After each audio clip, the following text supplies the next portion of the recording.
I'm Akriat Susan Olupot, and I'm a dietitian nutritionist. My training and experience lies in the management of acute and chronic medical conditions. I also guide in the feeding of babies, young and older children, the adolescents, the mothers, the fathers, and the elderly. The nutrition advice we always give to couples that are planning to conceive is we should look at the diet of both the father and the mother. And always fathers are kind of forgotten. They are left out. So fathers, our advice is please be on a well-balanced diet. Ensure that your diet is well-balanced. The nutrition advice we always give we give the men helps them to ensure that they produce a good count of the sperm and good quality of the sperm. That is very, very important if you're planning to have a baby. So this should not be only on the side of the mothers. What we are seeing out there is the mothers are the only ones who are visiting the hospitals to see the gynecologist. That should be a two-way. Both the mother and the father should be able to be in a good health condition to be able to conceive. So for the fathers, sometimes the father may have a problem here and there, and it's not always told, it's not always known that the fathers maybe have a problem. So fathers, ensure that your meals are also balanced. But we do have supplements that the fathers can also have to be able to guide them to be able to have a good sperm count and a quality sperm to be able to conceive. To have a good sperm count and a quality sperm to be able to conceive. To have a good sperm count and a quality. Okay, good morning, everyone. My name is Chimboa Richard, and I welcome you to yet another episode of Mr. Self-Care. It is a special Sunday, and we're having a special group of people all day from Mukono, Namataba. So, mikwano jaffe ab'emukono, leero mmwe mulidde empanga. Lunaku lwa Sunday tukeera wano ku makya to discuss different things, and today we want to talk about something very important, something very passionate, something that we are all passionate about, and we want to hear from a group of people that has volunteered to see a change in the lives of Ugandans, especially children. Kibiina kya bwannakyewa nga kikola emirimu egy'enjawulo mu bitundu by'emukono, Kayanja, Namataba okulaba ng'obulamu bw'abaana bukyuka. Mu ngeri y'enjawulo nkwaniriza, if you're here for the very first time, thank you so much for making it a point to be on Mr. Self-Care. And I kindly ask you to subscribe such that you get notifications each time we are having a new program. Every Sunday we talk about something different about healthcare. We talk about something different about children, men and children, because we believe that the more we talk about these things, the more we have people make informed decisions about healthcare systems and decisions. Today in the studio, we have a special group of people from Edisa Foundation. They are going to tell us what Edisa Foundation means. They are going to tell us why Edisa Foundation. They are going to tell us where they come from, why it was formed, and actually what they do. We are having the director, we are having the programs coordinator, and we are having a volunteer. So wherever you're watching us from, you're welcome to this episode that we think is going to be quite interesting, but also quite informative and educative. If you live there and you would love to, you're looking for a place to volunteer from, this is Edisa is one place I would recommend you to go and learn or to go and serve community in whichever way you want to do that.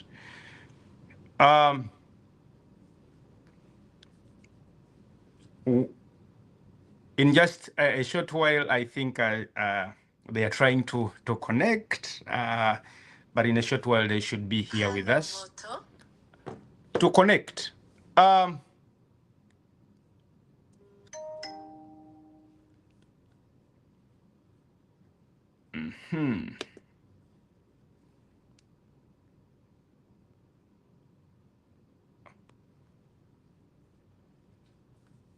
okay.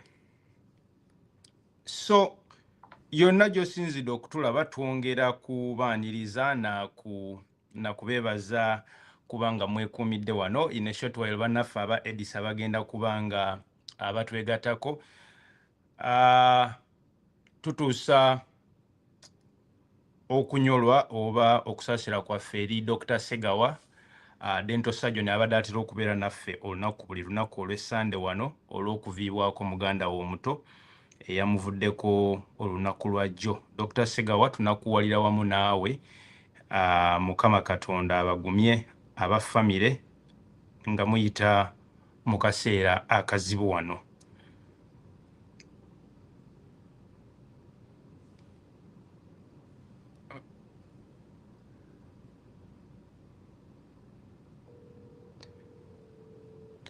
Okay, so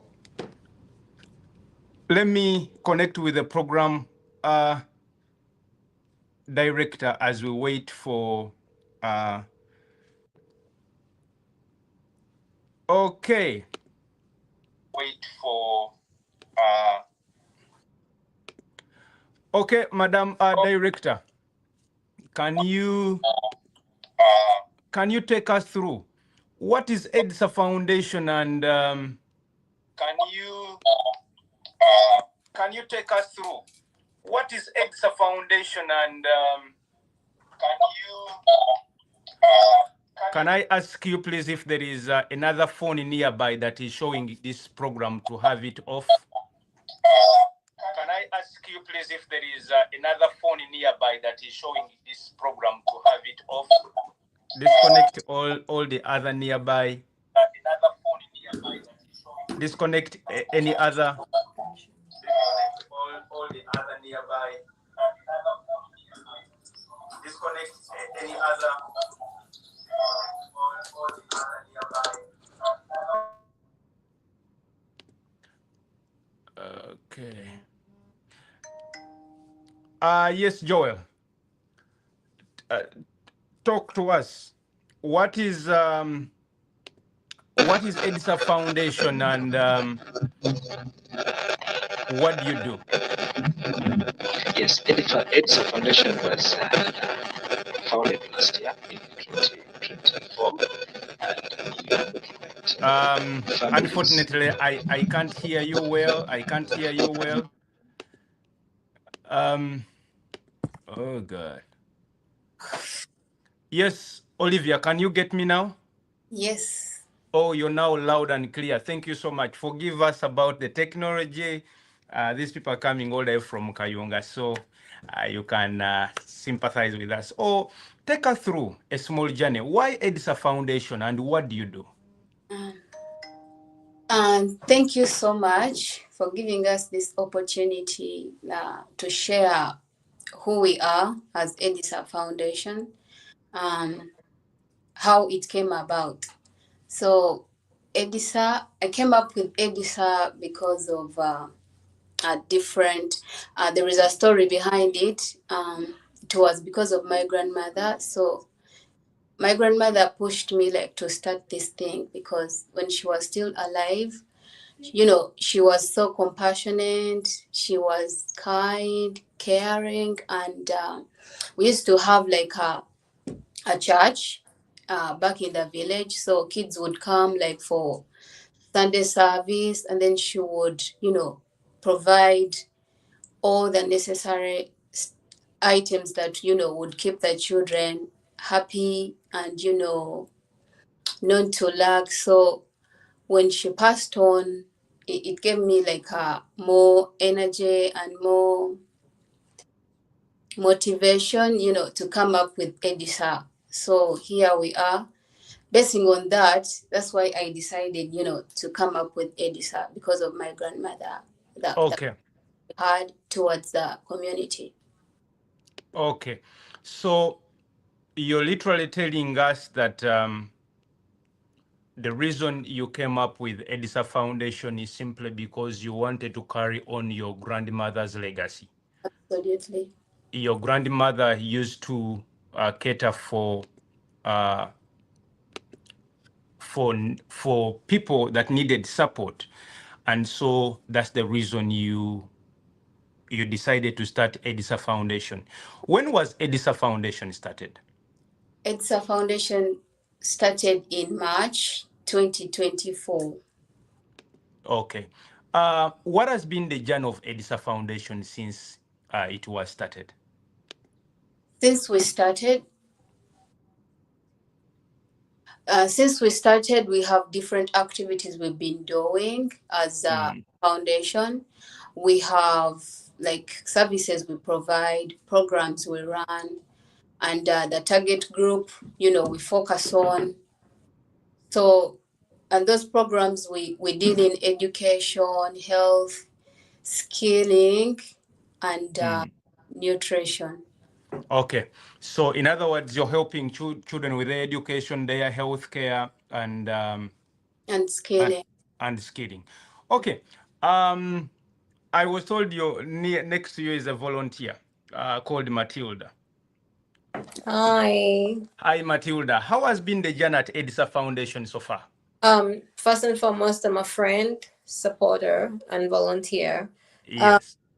They started, the foundation started with literally nothing, using just their own, the vision bearers only funds and care for the heart to be carry out the different activities for the beneficiaries. As you already know, have her motherly heart and inspiration from her grandmother made her want to seek out individuals, specifically children that needed tools to be able to assist them to go through the education journey, because at the end of the day, without education, we are all struggling. So through that, she was able to come up with things like, maybe let's provide universal textbooks that can work for each and everyone, especially from disadvantaged families. Let's provide a little bit of enlightenment to parents about nutrition. And if we have a little bit of funding, we can be able to provide a few grains that are long lasting for parents who are struggling. Let's provide skills to these children that they can know where to get food from, because the reality of the fact that without food, there's nothing. So, and also food is also a source of income. So as they learn at a tender age, they get to exposed to different ways they can be entrepreneurs through just, produce from Mother Nature. So basically the journey has been more about of spreading the essentials of humanity to the children, because they are not equipped when they come in this world, and different families are struggling. Yes. Due to that, they get the skills, they get the necessities that can't keep them out of school, like maybe sanitary pads, because we all know it's not fair that people are paying for pads, but it's happening. So a child will say, I can't go to school because I'm going to be, bleeding. So providing that to a family that is struggling is a big game changer. Providing maybe scholastic needs, like maybe a book and a pencil, because we need it to function. Providing a little bit of maybe fees in regard to scholarship, part scholarship coupons is also helpful. So the journey for the foundation has been to be able to assist in any way possible, in whatever means that they have, in addition to funding and assistance that is provided, to make the lives of the youth a little bit better.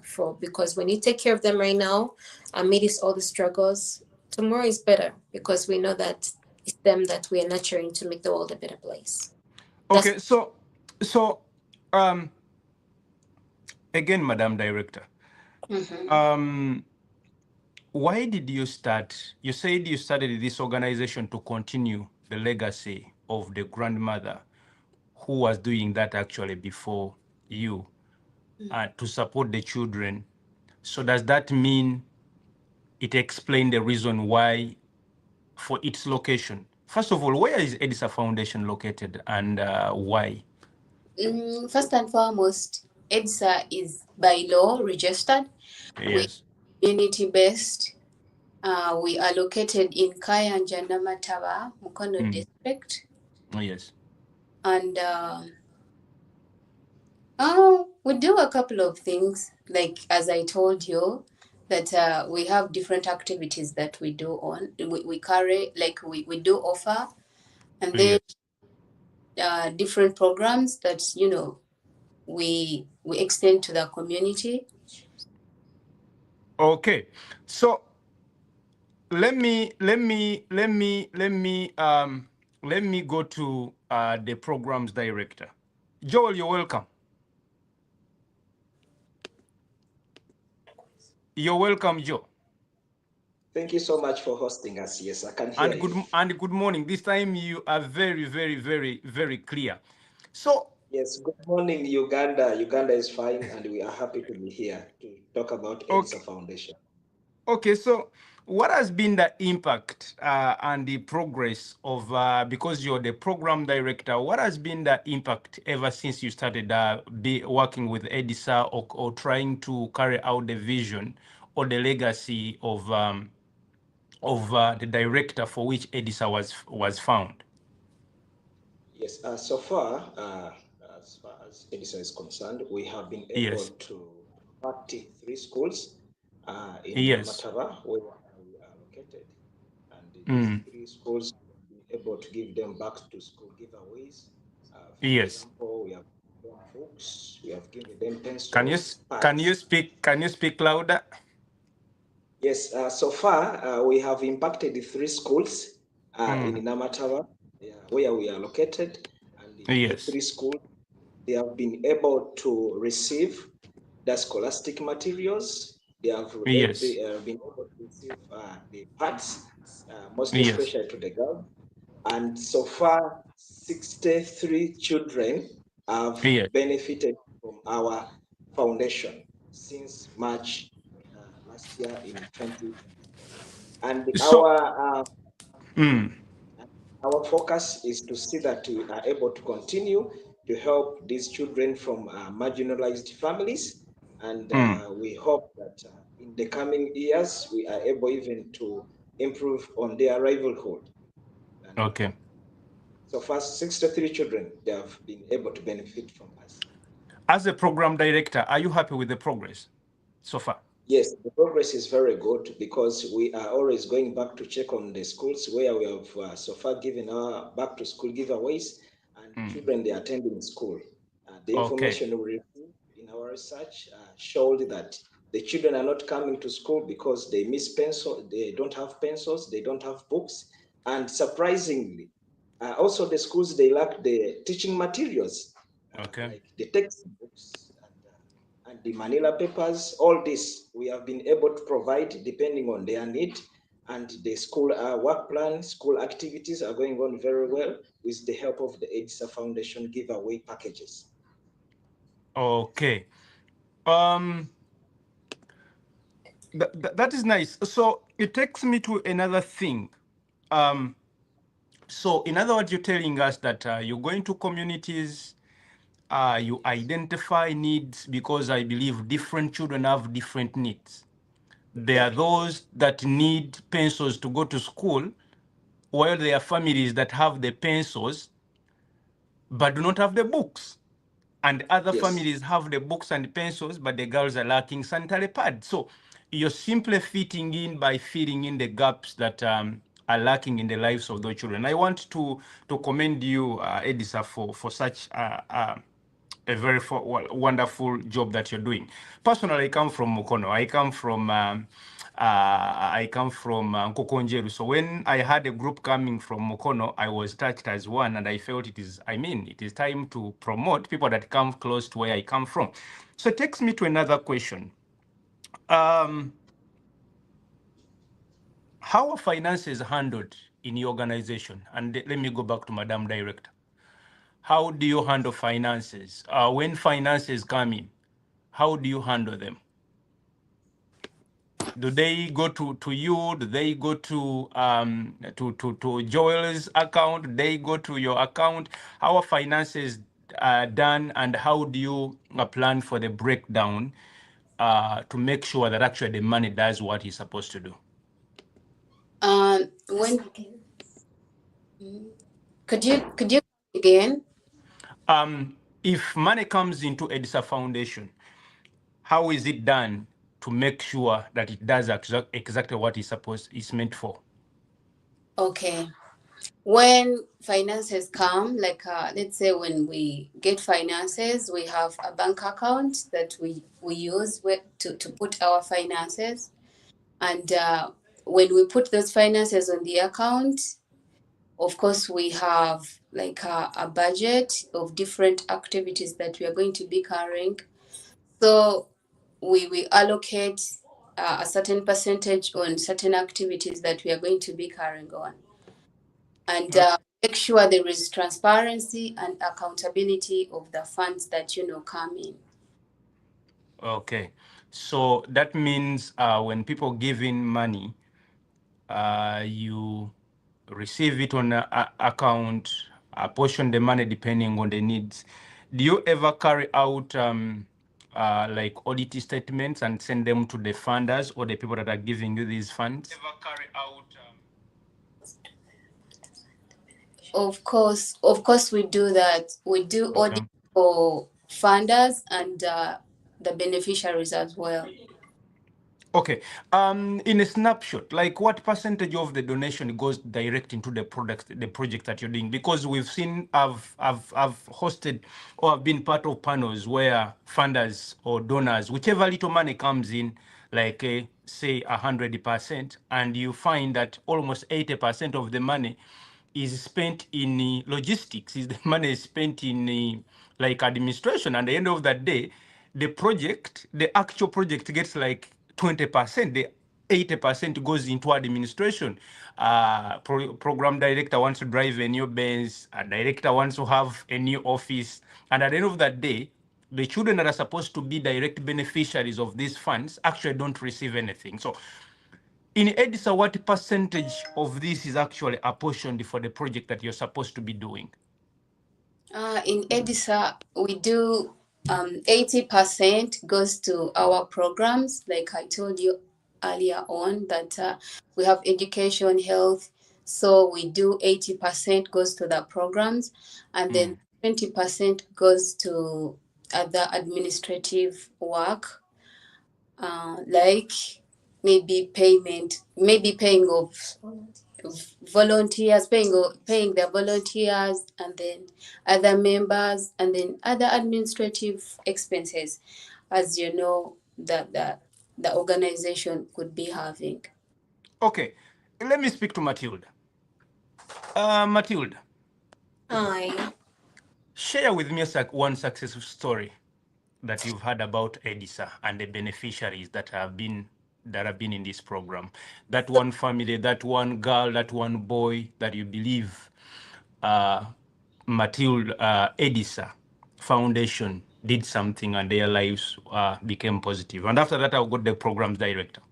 So I don't have a specific family, but I know tales from different individuals. Yes, please. My motivation is the fact that she chose an area whereby, the rural areas are usually neglected.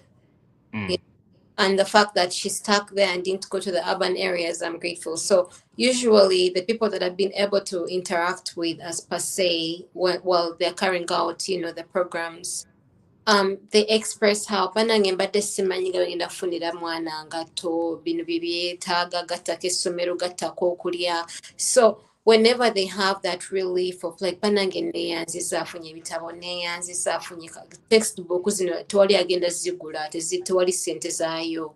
A child knowing to actually how to dig or to plant food, and the parents like bambia nyamba, those kind of things. Me, that's the motivation. That is the universal motivation. Knowing that you've helped my child know how to actually garden, and they're helping with home, or the fact that my child has got shoes and a pencil or a book, or even a textbook that they can't afford, because education is expensive.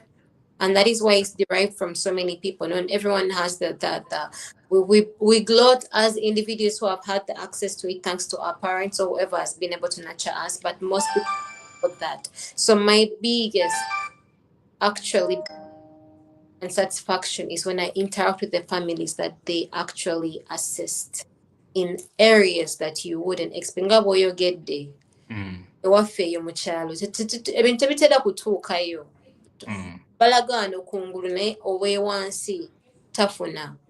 So bw'obanga emirimu gino gigenda mu maaso, no interacting nabo kubanga olina interacting nabo omanye ekigenda mu maaso, waliwo kitimiisinze bizibu kibipinze, babagamba nange neeyanziza nze omutima gwange guzimba awo wenjagalira foundation okulaba nti omuntu wa wansi afunye. Okay, so that is such an important thing, and I want to ask all friends in diaspora and wherever you are, that the things we see as simple, what you call $1 that you go and give us a tip in a restaurant, in that place where you give tips, can actually change something where we come from. There is a child that doesn't go to school because they miss parts that cost less than $1. There is a child that misses school because they don't have scholastic materials, they don't have pencils, they don't have pens, that costs less than $1. So that $1 that you think is actually less is what EDISA Foundation is relying on to cause the big impact that they have been able to cause in Kayunga, Mukono district. So whoever is watching this from, whichever part of the world you're having this show from, please, let us join hands with organizations like EDISA Foundation to make sure we build, to make sure we shape the future of our country. There is nothing little. The little, if you bring $1, another person brings $1. At the end of the day, we're having $1,000, and you just don't know what $1,000 can do for EDISA Foundation. We believe that we are building a better world for friends. And let me tell you, it is one child at a time. It is one child at a time. So let me go back to Joel. Joe, I want to oh, yes. Okay, Joe, can you hear me? Yes, I'm able to hear you, but I can't see you. Okay, you're going to see me. Okay, so Joe, I know you cannot do the things alone. As a program director, who are some of the other players, stakeholders that you've been able to cooperate with? Bani be mukoze nabo okulaba nga ebintu bino bisoboka. So far, we are working in the community, and we have a community development officer, Bamita CDO, short. We want our permission to go ahead to move to the community, and also they have been helping us to identify us areas of need. Netutuukayo netwaseesinga netusobola okutegeera obwetaavu into details. Tukola ne ba LC members as another stakeholder. Yes. We want our permission to meet the schools in the community. Not to forget the parents and the guardians of the as well as the schools that we are interacting with. As I told you earlier, so far nti amasomero asatu gakafuna mu EDISA ekitundu kyetufunyeewo since we started last year in March. So we are working with the LC leaders, we are working with the community development officers in Namataba, as well as the family members, yes, and the children themselves as the last beneficiary for this. Okay. How has government been supportive in all this? All I can say it is when it comes to EDISA Foundation, government kyetuyambyeko ndooza tukkiriza tuwa permission kukola naye tebalina kirala kye batuyambyeko as EDISA. Yes, but I think also that is very important that at least the government gave you permission to operate, because for us who are in that line of administration or service, we know that even these days, even getting that certificate to operate is a big deal. So I want to thank the government of Uganda for at least giving the permission to operate. But also, you said earlier that you're working with the community development officer. That person is paid by the government of Uganda. So we've got to thank the government of Uganda for that initiative. At least they put that someone in charge to regulate that. How have the parents been supportive? The How have they? parents have been Yes. supportive in such a way. Yes, they have been able to allow the children to come to school, and also they have given us a chance to meet them in their homes and to be transparent to us in what is happening in their homes. So they give us an audience who is honest to tell us what could be their needs. And many homes, they are homes for grandmothers. And Uganda is now becoming one of the countries with young parents. Okay. Batata bato, bamama bato, they are going outside for work. Abana bali kusigala ne bajjajja. There is a very, very big challenge that is coming in the coming Okay. years. When it comes to So, adolescent challenge, yes. let's talk about unique needs. Director, how does EDISA address the unique needs of children in terms of medical, nutrition, and education? Have you been able to handle all this, or right now you're handling a specific area and you're little progressing? Or how have you been able to handle the unique needs, and how do you identify these unique needs? Do you go to schools and tell them whoever doesn't have pads, put your hands up? How do you identify the children that eventually go under IDSA Foundation? Because the program director told us that right now you've handled close to 66 children benefiting in located in about 3 schools and so many homes. How do you come to identify who to benefit actually from these programs?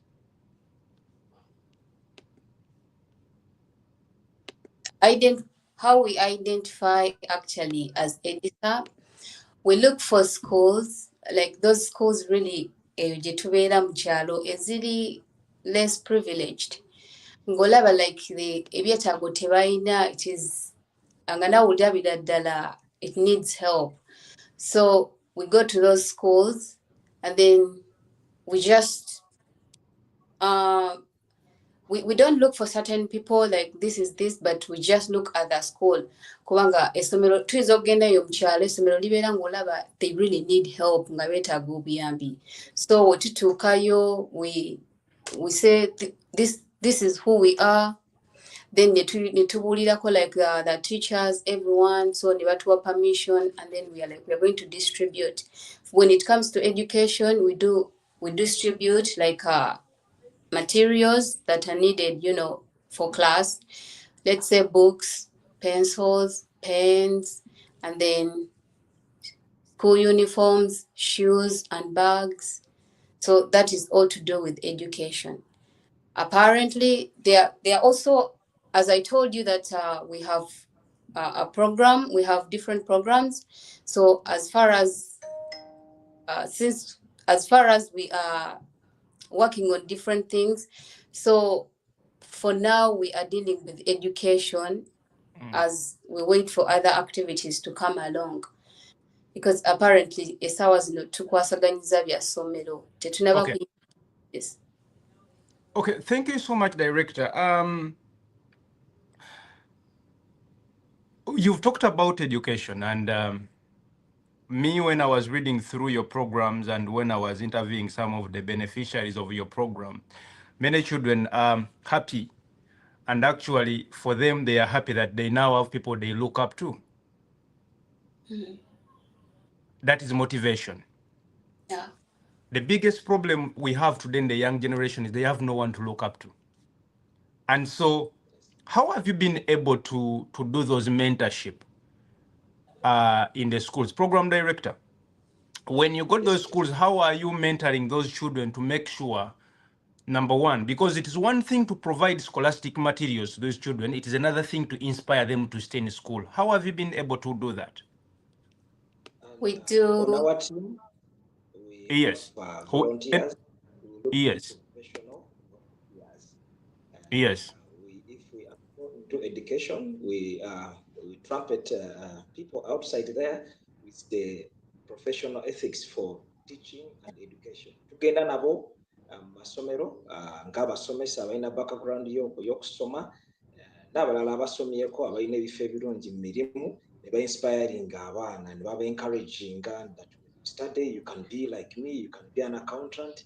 I'm an accountant in one of the biggest companies in Uganda. So tufuna Okay. abantu abalina good background ne bajja nga ba volunteers and they join our team to go outside there to inspire and motivate these learners if we meet the school. Okay. Yes. So, there are a lot of accountants on the panel. About donation, Yes. if I want to give a few dollars, Yes. what specific program? Because you told us you're helping these children in health, in education, and in nutrition. What specific program do you think we need to fund now? Where is the greatest need? If we have funders watching, if we have donors, if someone wants to be, because I know I have so many generous friends that are watching us or that are going to watch us after we are gone, because this program is going to stay on for the next 1 year in a recorded version. What specific areas do you want to start with, or do you Yes. have urgent need? Urgent need is now education. It's the program which Education. is ongoing.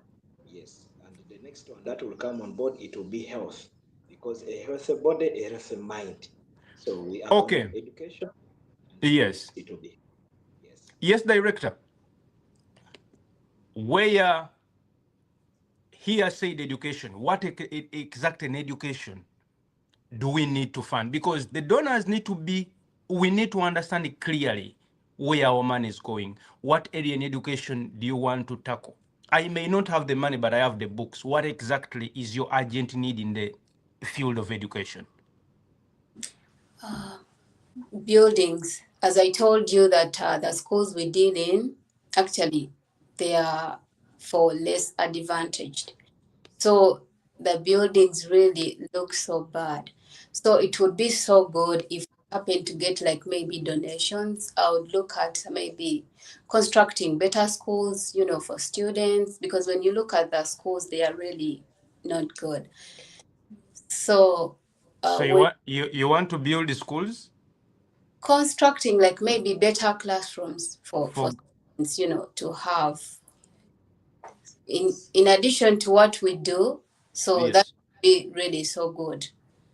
So do you want to construct government some buildings, because you said most of your beneficiaries are in government? So what do you want to have schools constructed for you, for EDIS as a foundation, or you want to improve on the government buildings?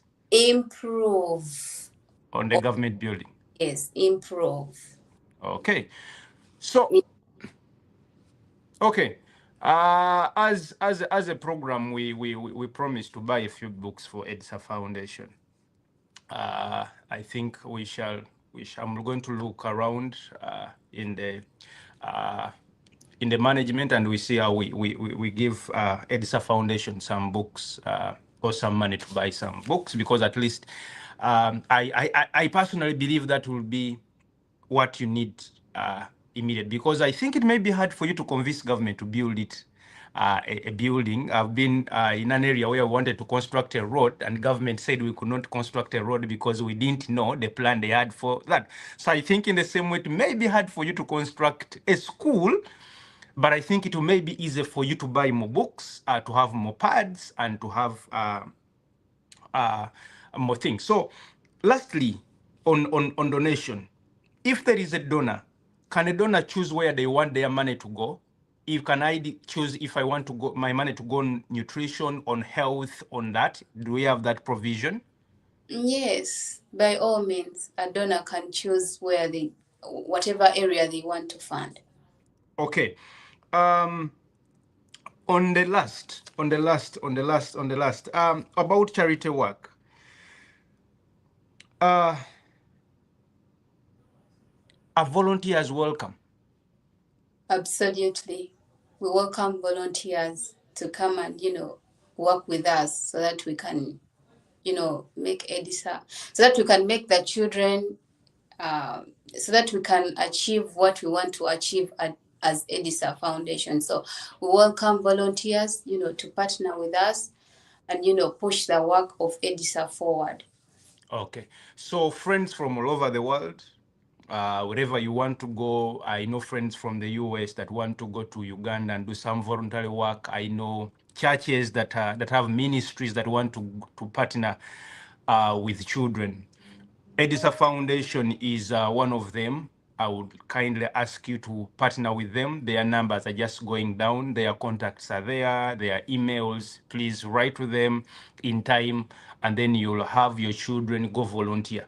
It is one good thing to serve, and I think the Bible says it's more blessing to give than to receive. So wherever you're watching this from, again, I kindly ask you to stand with the EDSA Foundation to see a change in the lives of people. Personally speaking, I'm an orphan. My education to where I up to the level I am today, it was because of people, merciful people, kind-hearted people, putting their coins and dollars together to make sure I go to school. So each time I see an organization that is working for the children of Uganda, I feel attached. I always get a soft heart or a kind spot, a kind spot for them. So, friends, my friends, I know you're there. I have friends in the Canada. I have friends in Italy. The email is just passing there. If you are failing to connect with them, come to leave your question in the comment section. We shall be able to respond to you. But the email address is just going below the screen. Make sure you reach out to EDSA Foundation to work with them. Again, friends, I tell you, you just don't know what a dollar can do. I normally have 1,000 people watch every show in 1 week. So if each of the people watching this video, they only donated $1, we are going to have 10K thousand US dollars. And I'm telling you, 10K thousand US dollars can benefit millions of children in Uganda with scholastic materials. We may not be able to build buildings, we may not be able to construct them houses, but we can be able to give them the best books, the best pencils, the best requirement that they need to go to school. So let's stand with the EDSA Foundation. Lastly, what has been the biggest challenge, Director? The biggest challenge we've been facing as the organization is funding. Yes. Since you know most of the non-profit making organizations depend on donors, so if there is inconsistency, maybe if there is no one donating, it happens to slow down the activities of the organization. Okay. And So, then also volunteers and then staff retention, because as you know, most of the NGOs depend on volunteers, and yes. so sometimes the staff can burn out and then they are quitting, so that is also a problem. Okay.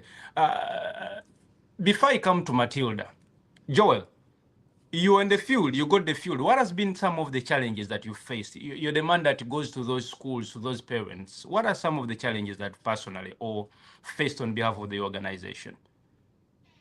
Yes, normally when we are in the field, there is a challenge that most of the children where they're coming from, people don't understand the value of education. And Yes. it takes us a lot of energy to convince them. To Can tell you them speak a that little bit louder? the challenge that I have so far experienced with my team when we go out there to the field is that bantu bangi kati ensangi zino they don't understand the value of education. Kati kitutwalira ekiseera kingi nnyo okutegeeza abantu naddala abo abalabirira abaana nti education is the key to success. Abaana abasinga kati babeera ne bajjajja baabwe, bajjajja tebategeera mugaso gwa kusoma. So it is one of the challenge nti ne tuba nga tubawadde ebitabo, tubawadde penso, at the end of the day abaana ebiseera ebimu tebagenda ku ssomero. Tugenda mu maaso tubakubiriza, and we are arranging another activity with the LC members, LC team, to sensitize them the value of education and also the health part of it. Abaana balina okuba abayonjo kubanga tulina enteekateeka y'obawa uniform. Abaana abasinga tebalina byakwambala, tebalina ngatto. Those are one of the needs that we have identified as a foundation. Omwana n'agenda ku ssomero naye talina ngatto, agenze mu ttooyi, kyokka ttooyi obucaafu obubeerayo avuddeyo n'ebirwadde ebirala nga pads nazo. Those are the challenges that so far we have identified. We want to give them sensitization on how important education is and having a health body. So far. Yes. Okay. Actually, personally, I promise to visit you the next time I come to Uganda. I should visit EDSA Foundation. I'm going to ask my Welcome. secretary to put that on the venue, and I think I'll have a story. I'll have a story about EDSA Foundation. So, lastly, let me have Matilda. Yes. Is she still there?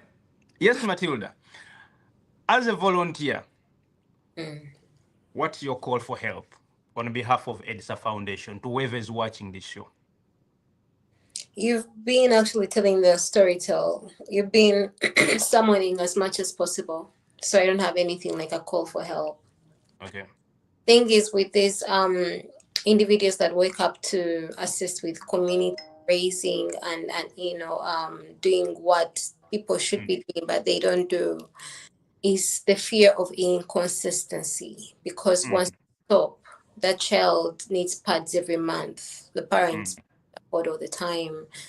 Joel has already talked about the fact that people grow, they're lacking shoes, they're lacking textbooks, you're done with that class, then what next? The sickness that comes with that. So the cry for help is that people keep giving as much as they can, as you've already been saying, so we can have a little bit of consistency in regards to giving people. Again, this is focused on undeserved communities. These are communities that are forgotten.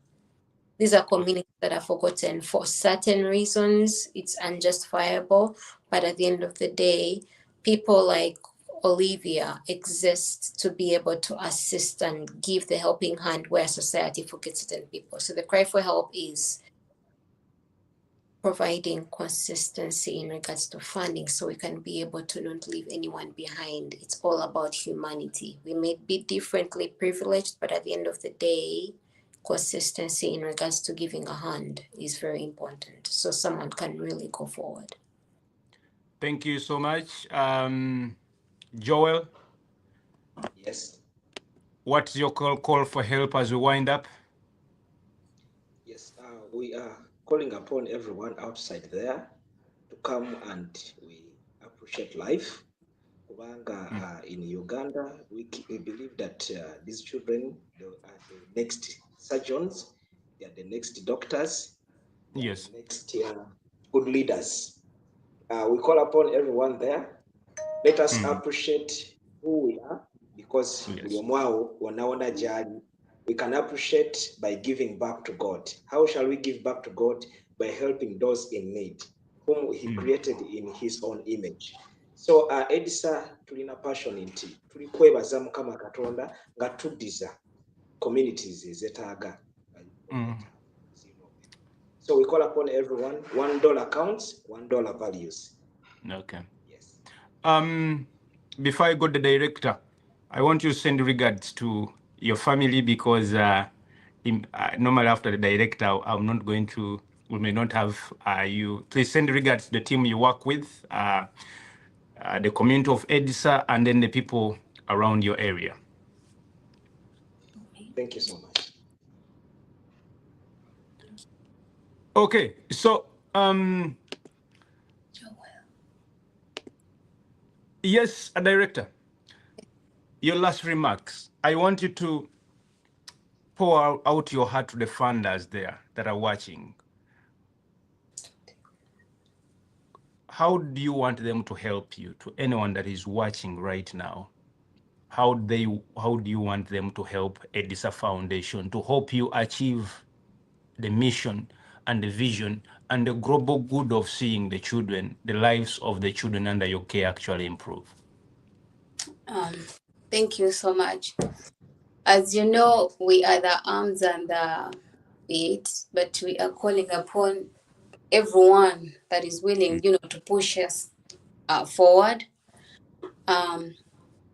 We are calling, we call upon in-kind support, like maybe in terms of books, in terms of everything that we can use, like for education.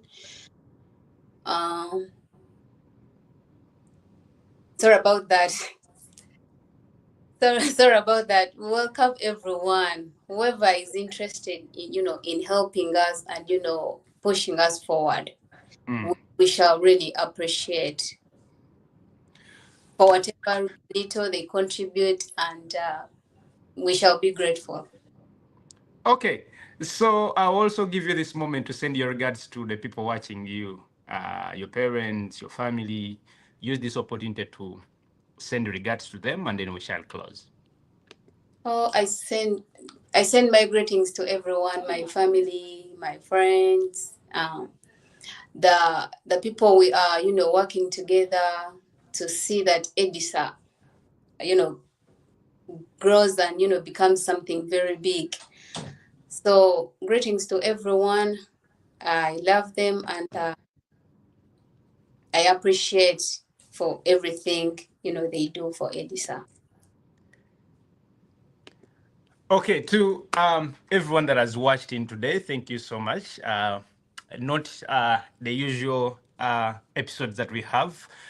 We've been having a series of dental episodes, but one of our doctors lost a young brother. Dr. Sega Wastane lost a brother. So we had a special discussion with Edisa. To everyone that is watching, maybe you're watching from a location in the world where the discussion that has happened today seem unreal or unusual. But different parts of the world have children that still need help. So my call today to everyone that is privileged is every little coin or dollar counts.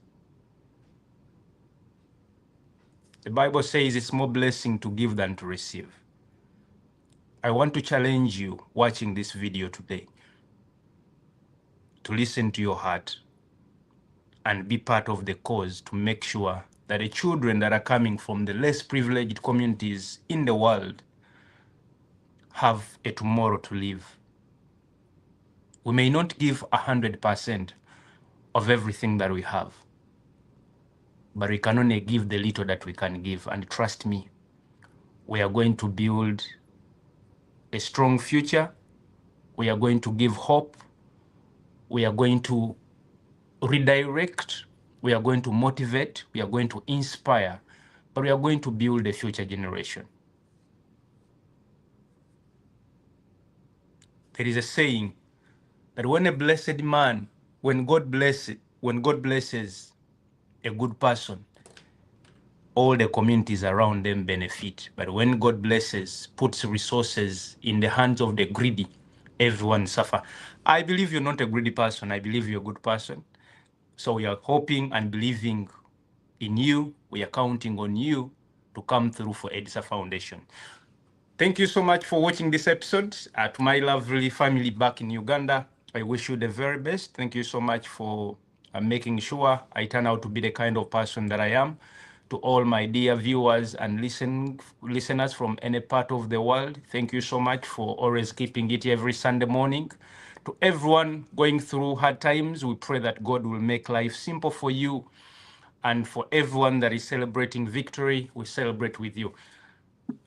I thank you for watching, and from me, my production team, and all our sponsors for the program, may you have a lovely Sunday and may God bless you. We sign out. Bye.